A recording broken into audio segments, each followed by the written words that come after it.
Olá pessoal, tudo bem com vocês?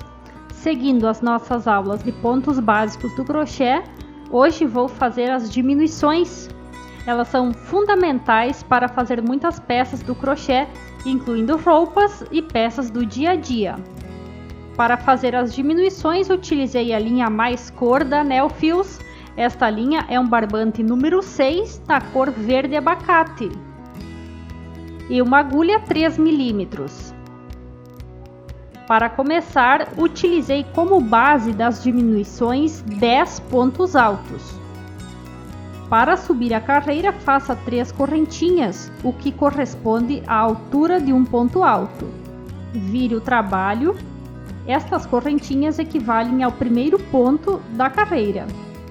Dê a laçada e no próximo ponto alto de base, puxe a linha como se fosse fazer um ponto alto, mas não finalize. Tire 2 fios da agulha e guarde uma laçada na agulha. Dê mais uma laçada e no próximo ponto alto de base, faça mais um ponto alto não finalizado. Tire 2 fios da agulha e guarde a última laçada na agulha. Depois, pegue a linha que vem do novelo e passe por todos estes fios. Assim, a diminuição já está feita. Você diminuiu 2 pontos, equivalendo em apenas um. Vamos fazer de novo. Dê a laçada no próximo ponto de base e faça um ponto alto não finalizado. Guarde a laçada na agulha. Dê a laçada no próximo, faça a mesma coisa.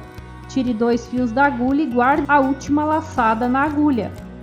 Pegue a linha que vem do novelo e passe por todos estes fios. A diminuição já está feita. Aqui diminui 2 pontos em 1. A lógica das diminuições é sempre na próxima carreira você ter menos pontos do que a carreira anterior.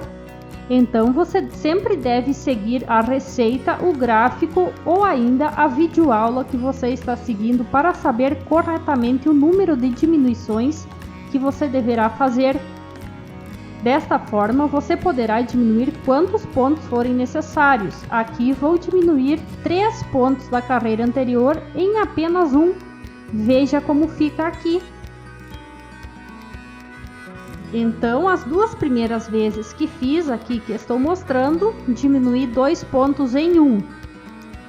Aqui também. E esta terceira vez, diminuí 3 pontos em apenas 1. Sempre é importante que você conte as correntinhas na parte superior para ver com quantos pontos você ficou depois das diminuições. Espero que você tenha gostado desta aula. Muito obrigada por nos ter assistido. Um abraço e até a próxima!